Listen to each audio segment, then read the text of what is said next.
Bueno, voy a presentar al siguiente ponente, que es Roberto Segura. Roberto es un programador Joomla que además es uno de los principales contribuidores al código del core de Joomla. Trabaja también en una empresa, una de las mayores empresas de desarrollo de Joomla del mundo, diría yo, ¿no? Red Component, una de las mayores. Y bueno, va a hablarnos de métodos de programación modernos o de tecnologías modernas para el desarrollo de extensiones en Joomla. Gracias, Roberto.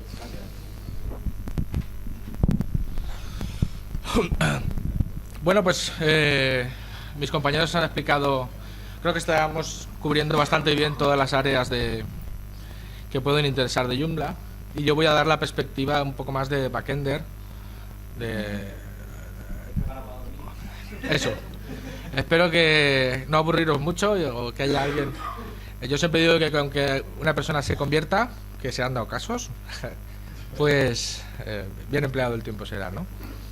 Espero no confundiros y, como hemos dicho antes, cuando me pilláis por ahí, si hay algo que no hayáis entendido o hay algo que queráis utilizar y tengáis miedo, pues sentiros libres de preguntarme.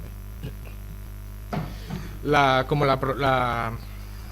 presentación en sí es un poco confusa, tiene código, y para no asustar mucho la he puesto directamente en SlideShare, y podéis descargarla para las partes del código que también a lo mejor no se ven bien, pues podéis verla en tiempo real también conforme la paso. Bueno, ya me ha presentado Andrés, pero vamos, realmente yo llevo poco tiempo programando. Me gusta orientar mis presentaciones a motivar a la gente que empieza a programar. Todo el mundo fanfarronea de llevo 20 años trabajando con Joomla, a lo mejor, que no existe desde hace 20 años, ¿no? Y yo siempre digo que eso es lo peor que, bueno, cuando dices 30, cuando lleva alguien en el perfil, llevo 30 años trabajando en el desarrollo web, yo digo, pues estás obsoleto. Tienes un 95% de probabilidad de estar obsoleto, ¿no?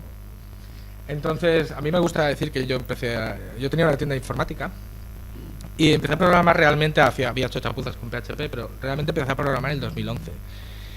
Y fue como un cambio en la vida, ¿no? De un sector completamente distinto.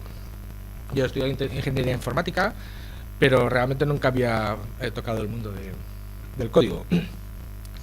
Entonces he pasado por todas las fases del código que un programador suele experimentar, ¿no? Te metes en la primera empresa que, como imaginaréis, viniendo de una tienda de informática, pues era una empresa de mierda.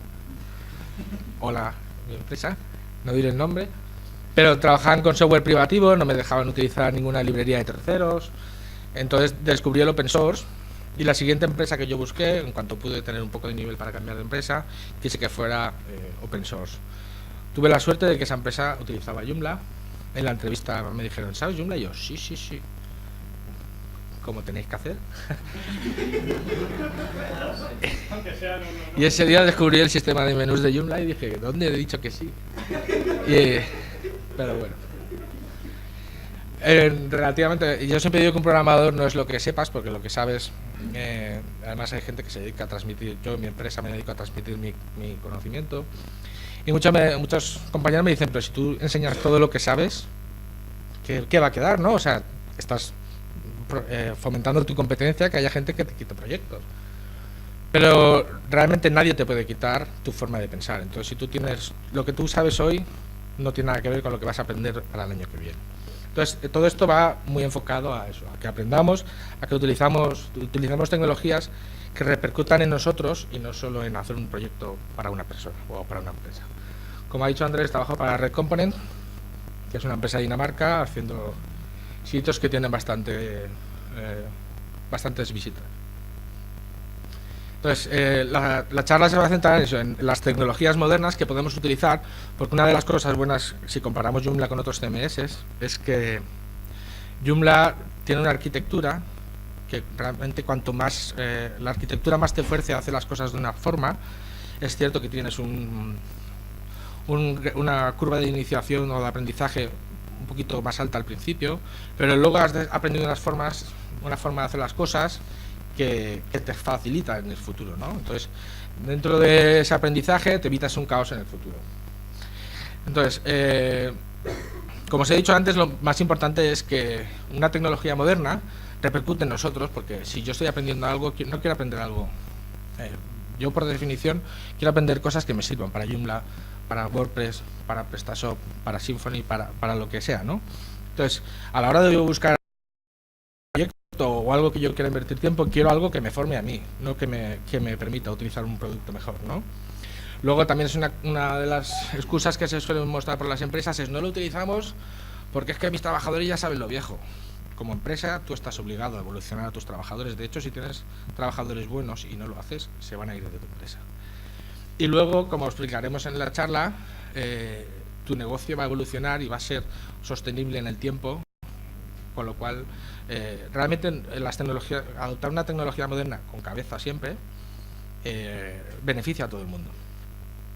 Entonces, lo más importante es que sea lo más independiente de la plataforma que vais a utilizar, pues si es Joomla, fijarnos en lo último que se lleva en PHP, y yo quiero utilizar eso dentro de Joomla o dentro de lo que esté, ¿no? Por eso yo no trabajo en WordPress, porque lo puedes hacer, pero es más difícil, ¿no? Entonces, para un nivel de programación un poquito más avanzado, en un sistema como Joomla o como Drupal, un programador se va a sentir más cómodo. Lo que pasa es que la curva de aprendizaje de Drupal, pues es la muerte, ¿no? Pero entonces Joomla está bien porque se queda en el medio, y sobre todo para esa gente que empieza a programar está muy bien. En España también tengo cosas que ya tengo trabajo, no voy a buscar otro trabajo, ya he aprendido una cosa, no voy a aprender otra cosa, ¿no? Mirando estadísticas, la vida de una empresa, la media, es de 10 años. Quiere decir que si tú aprendes algo específico que utiliza una empresa, un día a lo mejor te despiertas y has perdido 10 años, porque has estado en una empresa que te ha enseñado a hacer una cosa de una forma que no la vas a utilizar más en tu vida, ¿no? Utilizar tecnologías modernas, pues eso, reduce el tiempo de desarrollo, como veremos, la fiabilidad, aumenta la fiabilidad, la seguridad, y luego también pues poder decir que utilizas las últimas tecnologías en tu empresa, te sirve como marketing, ¿no? Te van a ver como algo más evolucionado tecnológicamente. Dentro de que utilizar tecnologías modernas mola, y que todos queremos tener la última tecnología, el último móvil, el último Mac, ¿no? Porque no tienen puertos. Pero en general, ahí queda. Entonces, cuando vamos a utilizar una tecnología tenemos que ser inteligentes, ¿no? No todas las nuevas tecnologías son buenas, sobre todo si no tienen puertos. Entonces, que viene luego él. Luego viene un maquero. Bueno, desde Linux con amor. Entonces, es importante que tú conozcas realmente tu mercado, ¿no? O si estás en una empresa, pues qué mercado tienes como empresa y qué van a adoptar tus usuarios de una forma gradual, nunca introducir cambios bruscos, o si te dedicas a proveer una API para desarrolladores y demás, pues que les sea fácil evolucionar hacia un punto donde ellos van a ser mejores, la empresa mejor y el servicio mejor. Cojonudo para el I+D, sobre todo si tienes todo el día en la cabeza, te ocurre. A mí se me han ocurrido las mejores cosas en el baño y durmiendo. He soñado con soluciones de programación. Entonces, simplemente estar investigando en el baño mientras haces alguna que otra cosa, tírate mucho tiempo en el baño. Entonces, antes de analizar, siendo ya serios, pues tienes que lo primero que sale no lo vamos a adoptar. Vamos a ver cómo evoluciona unos ciertos meses, porque realmente ser un early adopter, ¿no? Pues tiene su coste. Los cambios, como he dicho, hay que introducirlos paulatinamente, y siempre es recomendable crear fases. Pues en la primera fase voy a introducir esto, que es lo que mis usuarios realmente necesitan, o porque luego a raíz de ahí voy a utilizar otra librería que se va a basar en esa, y vamos, un plan, ¿no? Y lo mejor siempre es utilizar fases. En cuanto a la parte de Joomla, para utilizar las últimas tecnologías no necesitamos muchas cosas. Necesitamos la versión 3, la última versión 3. Si tenéis una versión que no es la 3.6.4, estáis muertos, porque esa es la que tenéis que utilizar, porque incluye parches de seguridad. El hosting, que es una de las cosas que muchas veces despreciamos, pues un hosting que tenga una buena versión de PHP, una buena versión de MySQL. Comprobar siempre las dependencias de nuestras extensiones, pues cómo vamos a hacer para que instale una extensión que depende de nuestro paquete y demás. Y luego, pues el entorno de desarrollo local, pues que si tienes un LAMP, pues el LAMP, si tienes Docker y demás, pues intentar siempre utilizar el mejor entorno de desarrollo local, que es un tiempo también que inviertes en ti mismo, en formarte, y que al final, como han explicado antes, pues evolucionas hacia donde va el mercado, ¿no? Vale, en cuanto a PHP, si tienes un sitio, como veis en la gráfica, que espero que se vea bien, la versión 5.5 de PHP realmente ya no tiene soporte. Entonces, lamentablemente hay hostings que aún utilizan PHP 5.3, imaginaros, es del 2014. Pero bueno, a la hora de desarrollar extensiones para Joomla o crear una solución, realmente necesitamos saber qué es lo que nos va a tener nuestro hosting, ¿no? Entonces, la versión 5.3 realmente la podemos descartar. ¿Por qué? Porque no tiene traits. Bueno, primero porque hace 1000 años que no está, y luego porque no tiene traits, que como luego veremos es una cosa que es bastante interesante utilizándola bien. La versión más común de PHP es la 5.5 o la 5.6. Os recomiendo la 5.6 porque, como hemos dicho, la 5.5 no se utiliza. Yo en la bajo PHP 7 es un 62% más rápido, y la verdad es que si tú puedes desarrollar con PHP 7, pues lo tendrías que hacer mañana. Pero en general, si estáis desarrollando extensiones para Joomla, la recomendación es PHP 5.6 o 5.5.6, que a nivel comercial sabes que te va a maximizar la compatibilidad con todos los hostings. Y si luego utilizas un desarrollo a medida, que es, yo me estoy desarrollando mi extensión para mi propio sistema, pues en ese sitio voy a apostar por PHP 7 porque yo controlo el entorno, ¿no?, de programación. Entonces, comerciales PHP 5.6, podríamos decir, y desarrollos a medida PHP 7. Otra de las herramientas que como programador de PHP tienes que conocer, o que es interesante que conozcáis, es Composer. Composer es un gestor de dependencias tipo NPM de Node, si alguno conoce Node, y realmente es un gestor que nos ayuda a utilizar un montón de librerías que ya ha desarrollado gente y integrarlas en nuestro proyecto de forma, como ahora veremos, muy rápida. Entonces, cuando alguien me dice quiero desarrollar una pasarela de pago y demás, pues en Composer tiene una página que se llama Packages, que veis ahí, y ahí puedes buscar pasarelas de pago que ya están desarrolladas. Hay una cosa que se llama, un paquete que se llama OmniPay, que es un paquete de 250 pasarelas de pago que puedes integrar con Joomla, con cualquier otro sistema, simplemente con incluirlo y conectar las callbacks y demás para tu sistema. Pero tú no te tienes que preocupar de si tu pasarela de pago es segura, no es segura, si va a funcionar, si la próxima versión de la pasarela de pago cambia en la API y tú estás perdido. Y luego, aunque tú, por ejemplo, si estuvieras desarrollando una pasarela de pago del BBVA y no estuviera desarrollada, el sistema de pasarelas de pago ya te integra una forma de hacer las cosas, como hemos hablado antes, que es natural hacer una nueva pasarela de pago, ¿no? Entonces, con Composer podemos distribuir librerías de terceros con nuestro propio paquete, con lo cual evitamos tiempo, ganamos en seguridad y es mucho mejor, ¿no? Cuando yo hablo de nuevas tecnologías, muchas veces la excusa es no, es que ahora eso cómo lo voy a integrar, como tal. En mi empresa, por ejemplo, en el tema de pasarelas de pago tenían 1000 plugins, cada uno le había hecho un indio, un y cada uno había utilizado lo que mejor le sabía, ¿no? Entonces, cuando yo dije, ¿sabéis que hay un sistema de pagos que nos da una buena base y tal? Me dijeron, es que ahora no vamos a integrar eso, Composer y tal. Y son 3 líneas. Con esto en tu librería tienes cargado cualquier librería de Composer con el autoloading funcionando, entonces te va a encontrar cualquier paquete, simplemente, como ahora veremos, es utilizar los namespaces para cargar esas clases, ¿no? Y ahí vamos, a los namespaces. Afortunadamente eso no tenemos ningún problema con los hostings porque funciona desde PHP 5.3 y los namespaces nacieron para evitar conflictos de nombres de clases. Pues si alguien tiene una clase que se llama error y yo creo otra clase en mi librería que se llame error, eso va a dar un error, ¿vale? Entonces esto lo que hace es que si yo creo una clase que se llame error, le pongo como si fuera un prefijo y mi clase se llamará PHP Roberto error y la del otro se llamará Paquito error, con lo cual podemos dentro incluso de la misma librería utilizar una u otra sin que haya ningún tipo de conflicto. De hecho, mi error podría extender al error de la otra persona sin problemas. Simplemente eso, asigna un prefijo a las clases para poder cargarlas. Se integra con Composer, como hemos visto, y es perfecto para el sistema de GitHub de nombre de usuario y extensión, ¿no?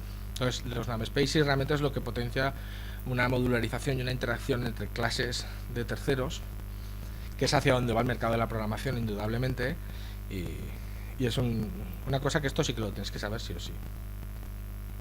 Esto es un ejemplo de los namespaces.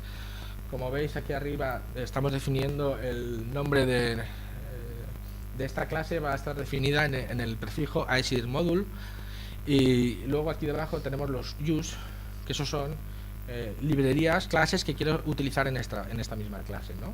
Pues voy a utilizar esta de mi propio paquete, pero luego voy a utilizar una de Joomla que provee un registry, y luego mi aplicación, por ejemplo, ¿no? Entonces ahí vemos claramente que estoy utilizando mis propias librerías, una de terceros, y en ningún momento me van a crear un conflicto. Luego está una cosa que se llama trades, que es muy interesante y que está a partir de 5.4, con lo cual, por ejemplo, Joomla la versión 4 ya va a incluir el uso de trades, ¿vale? Como incluye unos requerimientos mínimos de PHP 5.4, pues realmente rompe compatibilidad y había que esperar una versión mayor, ¿no? para utilizarlo. Entonces, los trades es un concepto bastante sencillo. Yo tengo unas líneas de código que quiero que se utilicen en varias de mis clases. Con la herencia vertical, como ahora lo veremos con un ejemplo, yo puedo reutilizar código, pero lo puedo reutilizar verticalmente. Y los trades te permiten utilizar trozos de código en muchas clases sin necesidad de que haya una herencia vertical. Pero aún así hay cosas para las que los trades no están hechos, que también hay mucha gente que utiliza los trades mal. Entonces, esto es un ejemplo de trade, o sea, de clase que está heredando otra clase. Como veis, tenemos una clase, party, que es una clase que tiene un método getOrganizer, ¿no? Y luego tenemos una clase que se llama JoomlaDay, que extiende a party, con lo cual, desde cualquiera de nuestras clases party, podemos utilizar el método getOrganizer, porque está disponible en las dos. Esto es lo que se llama herencia vertical. Pero con el trade, imaginaros que yo en mi base de datos he propuesto que haya una columna que se llame OrganizerID, y que si hacemos bien el diseño de la base de datos, todas las entidades que tengan un organizador que utilicen el mismo nombre de columna, que sea OrganizerID.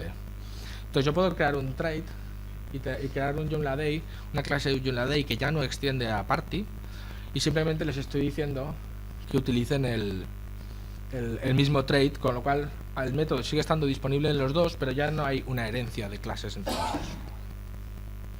Vale, aquí también he puesto un ejemplo de cómo se utilizaría una clase con otro nombre.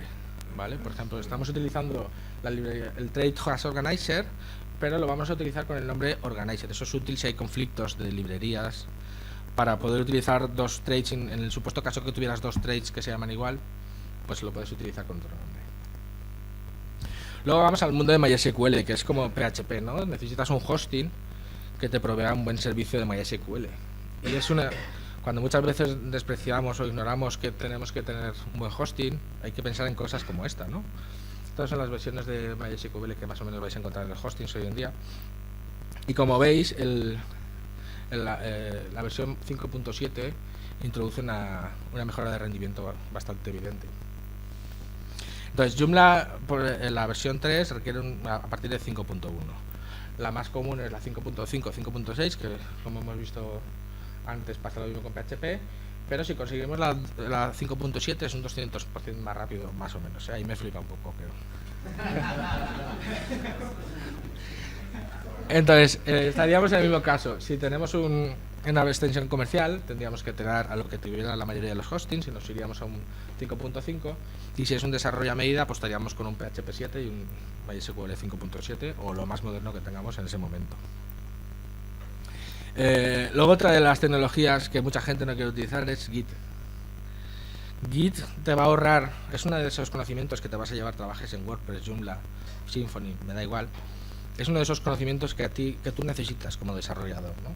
Git es un sistema de control de versiones, es casi imposible. Si te empeñas en romper algo, pues evidentemente lo vas a poder romper, pero es casi imposible que pierdas nada. Si haces un commit, básicamente no lo puedes perder a corto plazo.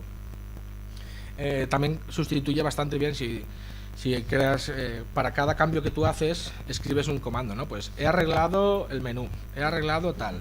Entonces eso te genera un histórico de cambios que están en tu extensión o en tu librería, con lo cual tienes un changelog, un historial de cambios casi automático hecho para ti, ¿no? No solo eso, sino que ya no es un archivo TXT como tenían todas las extensiones, y hay muchos que las tienen hoy en día, sino que puedes buscar en ese historial y es mucho más potente, ¿vale? Luego, bueno, pues se utiliza ramas, no me voy a extender porque no quiero asustar a nadie. Pero bueno, si queréis empezar con él, yo soy Linuxero y utilizo línea de comandos. Joder, ahí. Y entonces podéis utilizar cosas como Git Kraken, que eso está disponible para todas las pasarelas, Tower, que es para Mac, y GitHub tiene una aplicación que funciona también en Windows, no funciona en Linux. Luego, otra de las cosas importantes son los tests, las pruebas para tu código.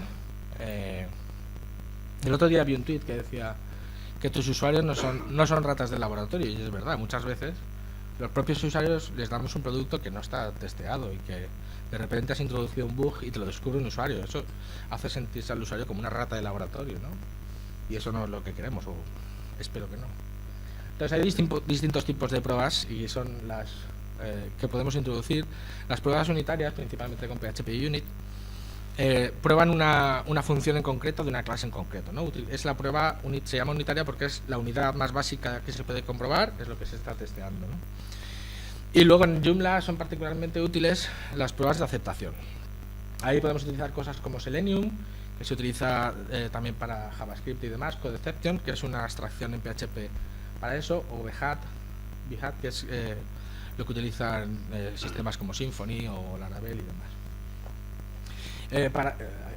Aparte de los tests, hay una integración continua, quiere decir que cada vez que yo hago un cambio en mi librería, yo envío ese cambio a mi repositorio y hay un sistema, en este caso os he puesto los más comunes, que se encarga de pasar los tests por mí y decir, vale, este código que has introducido está mal porque ha fallado en los tests, ¿no? Entonces eso es lo que se llama integración continua. Hoy en día tenemos soluciones como Travis, que es gratuita para proyectos de open source, o Jenkins, que lo puedes instalar en local, y recientemente está GitLab, que está muy bien, porque te permite el repositorio de 5 gigas y el sistema de Continuous Integration está basado en workers, que para mí se me hace más sencillo hacer test en paralelo y demás. Ahí os lo dejo. Entonces, voy a, como me sobra tiempo, voy a lanzarme a la piscina y voy a enseñaros me sobra. Os voy a enseñar cómo sería un test de aceptación, ¿vale? Lo que antes ha hecho Luis, que le ha fallado, que tenía el backup para tirar de él. Pues esto es básicamente lo que es un test de aceptación, y esto en mi empresa lo introdujo Javi Gómez y la verdad es que está bastante bien, ¿no? Entonces lo voy a lanzar para que veáis. Y esto es básicamente lo que hace. Espera. Esto. Básicamente es un test que se dedica a ir por toda la web diciéndole, selecciona este campo en esta vista y quiero que el mensaje que se vea se ha guardado correctamente. Entonces esto está comprobando una funcionalidad que lo van a utilizar nuestros clientes. Quiere decir que si alguien ha metido un trozo de código que rompe el campo nombre o cualquier campo de búsqueda o demás, el test automáticamente va a fallar y va a decir que se ha introducido un error y ese cambio no va a ir nunca a producción, ¿vale? Bueno, ahí lo dejo porque era mejor que mostrar un screenshot, ¿vale? Realmente los tests, por ejemplo, en nuestra empresa duran 1 hora si son lineales. Entonces, es una cosa que muchas veces se descarta, pero no sabéis la cantidad de veces que nos han salvado el culo tener estos tests, ¿no? Entonces, un test de ejemplo sería así, que no es nada tampoco muy complicado, ¿no? Quiero limpiar todas las tablas cuando estoy aquí, voy a probar que sé que con mensajes, que lo puedes poner en el terminal. Si os enseño el terminal, bueno, ahora no se ve nada bonito. Pero bueno, te va mostrando, a ver si lo tengo más para allá. Bueno, te va mostrando los mensajes que pongo I want to, te lo muestra por el terminal, con lo cual tú puedes tener un log y cuando ha fallado un test exactamente sabes en qué ha fallado, en qué línea y demás, ¿no? Entonces le dices, vamos a añadir un país que se llamará así, luego vamos a buscar ese país, vamos a confirmar que vemos ese país en la lista. Ahora voy a actualizarlo, le actualizo con estos datos, luego lo vuelvo a buscar para asegurarme de que está otra vez ese país, le cambio el estado, le digo que confirmo que tiene un mensaje que lo ha guardado. Es ese tipo de cosas, ¿no? Pero como veis, es muy sencillo de hacer. Lo que sí que cuesta es poner en marcha lo que es el sistema de testing, pero luego ya lo puedes utilizar para todas tus extensiones o demás. Luego vamos a hablar de tecnologías más tipo frontend, como cada vez que yo veo una web con un CSS, o bueno, con un CSS que supongo que habréis visto muchos, que son 8000 líneas o cosas así, pues necesito otro cambio, lo meto ahí. Entonces hay una cosa que se llama SAS, que espero que lo conozcáis muchos, que es un preprocesador de CSS y nos permite, ya no solo lo que hace es compilar un lenguaje muy parecido a CSS para que produzca un CSS de salida. Y lo que nos trae una cosa como SAS es crear una jerarquía de directorios principalmente, que nos va a evitar que tengamos clases duplicadas o cosas así, ¿no? También introduce funciones, que en CSS la verdad es que estás vendido, no tienes funciones ni variables, aunque las variables las van a introducir dentro de poco, y las funciones creo que también. Entonces tú puedes decirle que te genere un gradiente, a partir de un color, genérame un gradiente, o a partir de un dato que te doy me vas a generar una media query para cierta resolución de pantalla, ¿no? Entonces también tiene la ventaja de que si yo defino un estilo para mis formularios y yo tengo 2 proyectos web, esas clases SAS me las voy a llevar.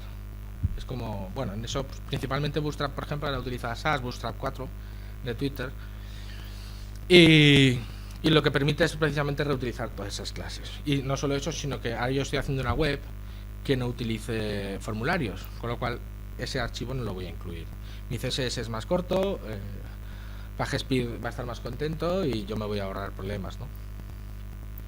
Esto no se va a ver muy bien, pero si tenéis la presentación lo podéis ver. Esto es un ejemplo de distribución de los archivos de SAS, ¿vale? Entonces tenemos elementos y hay estilos que yo he definido para el body, para el código, para el form, para el HTML, para las imágenes, para los links. Todos esos se me van a compilar en un archivo único de CSS que luego cargaré en mi web. Pero mientras tanto yo tengo estos archivos que mantengo mucho más cómodamente así y que puedo jugar con ellos, ¿vale? En la derecha tenéis un ejemplo de cómo se utilizaría, pero como vamos justo de tiempo no lo voy a... Básicamente arriba está extendiendo otra clase que ya está definida y luego está utilizando las funciones para generar código. Luego, en cuanto a los gestores de librerías, también están los gestores de librerías de CSS o de JavaScript. El que más se solía utilizar hasta hace muy poco era Bower y ahora está empezando a ser reemplazado por NPM, que es el de Node. Pero no tiene, aún hay librerías que solo están en Bower porque son viejas y a lo mejor las necesitas. En general, el de Node es preferible que si un paquete esté en Node, lo utilicéis desde Node directamente.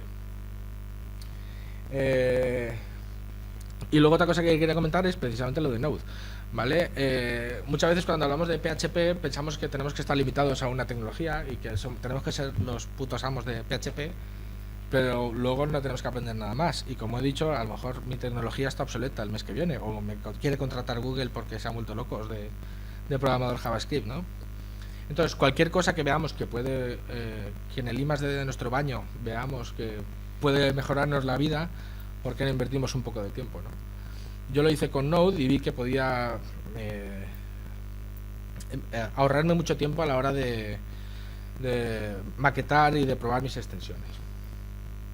¿Por qué? Principalmente porque yo utilizo una cosa que se llama Gulp, que son sistemas de preproceso de nuestras librerías o de tareas, son sistemas de gestión de tareas para nuestros proyectos, ¿vale? Entonces, los usos más comunes que podéis ver es compilar JavaScript y minimizar el archivo resultante, como hemos visto. Podemos compilar SAS y LES en el CSS resultante, y actualizar un sitio de prueba con cambios en los idiomas pues en tiempo real. Me hubiera gustado enseñaroslo, pero la bocina me dice que no.